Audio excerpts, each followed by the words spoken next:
All right, last one for this week. Happy Friday.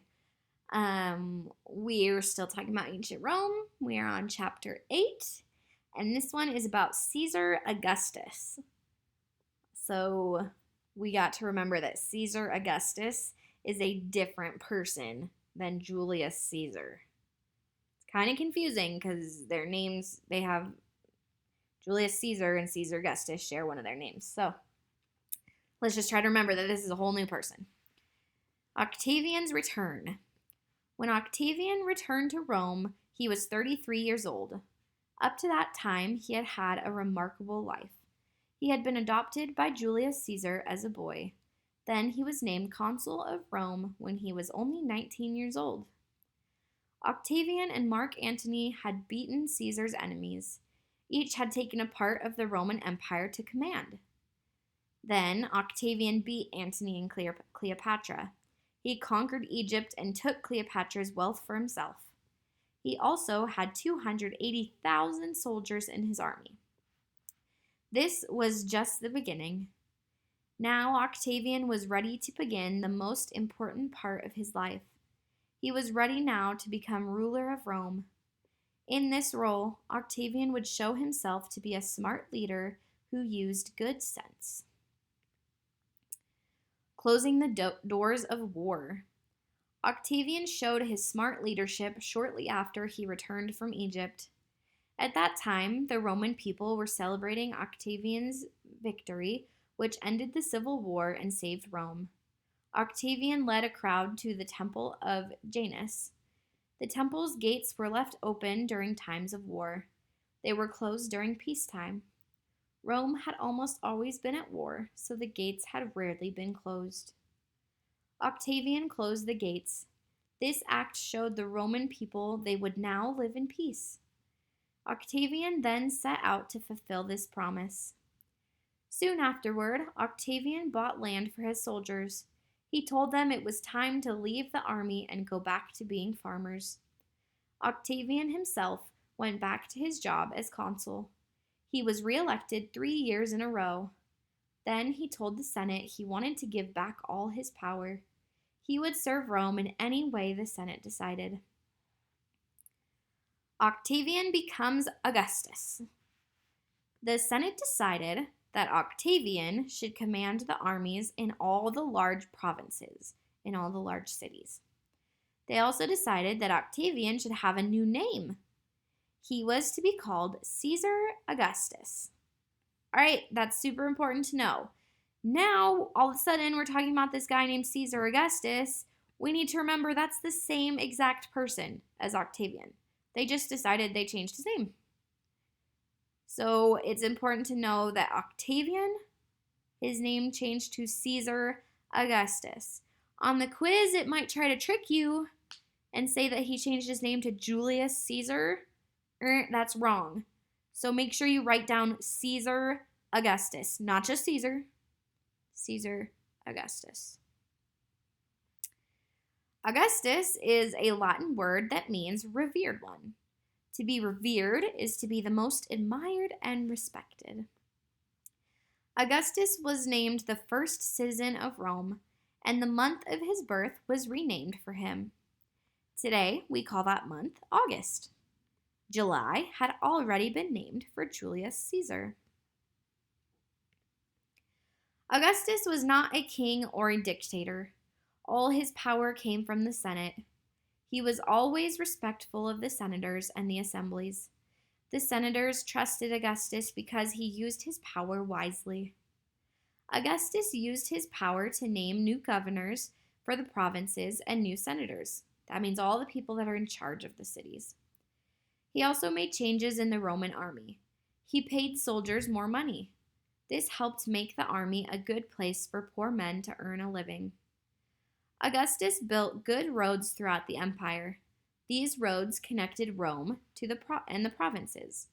All right, that's a really important thing we have to know. So Augustus built good roads throughout the Roman Empire. And all of those roads connected Rome and the provinces. So Rome and all of the cities around it.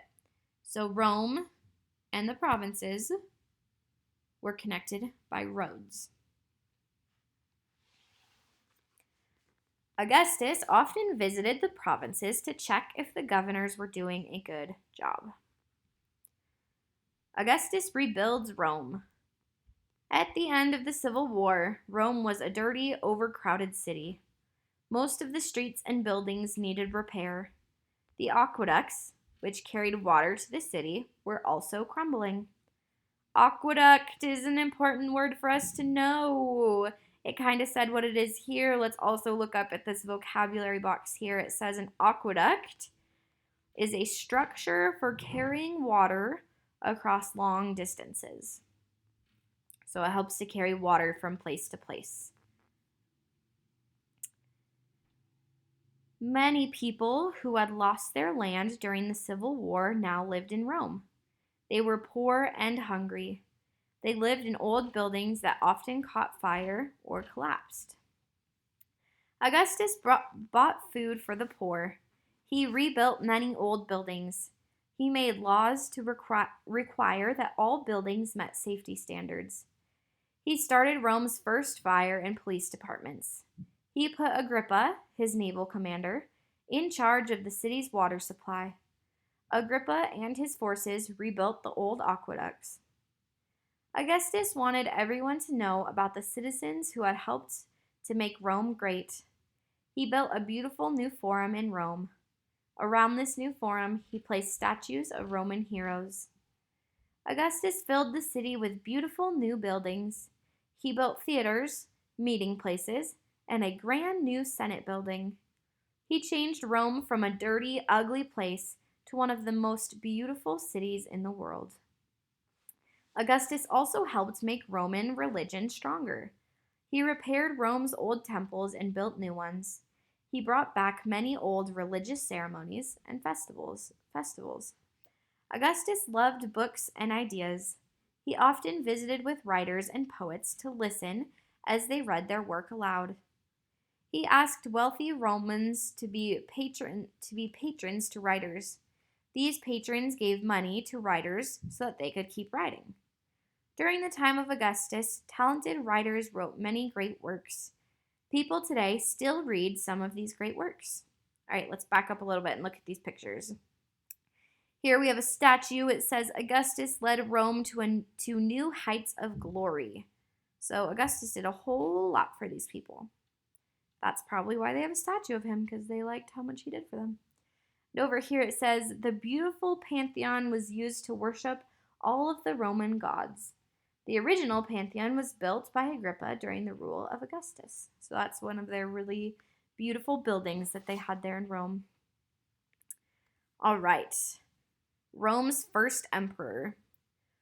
Rome honored Augustus for rebuilding the city and making life better for the people. They named him Father of his country. Later, he was called Rome's first emperor. All right, emperor is an important word. Emperor means the ruler of an empire. Augustus was the most powerful man in the world, yet he lived simply. His house was small. His meals were plain. He was loyal to his wife and family and the Roman people. Augustus ruled as emperor from 27 BCE until 14 CE. The letter CE stand for the phrase Common Era. The Common Era began with the birth of Jesus. So Augustus ruled until 14 years after the birth of Jesus. And here we have a picture of a coin. It says Caesar Augustus had a long and successful rule. And that's the end of chapter 8. Nice job. Congratulations if you have listened to all of this and taken all of those quizzes.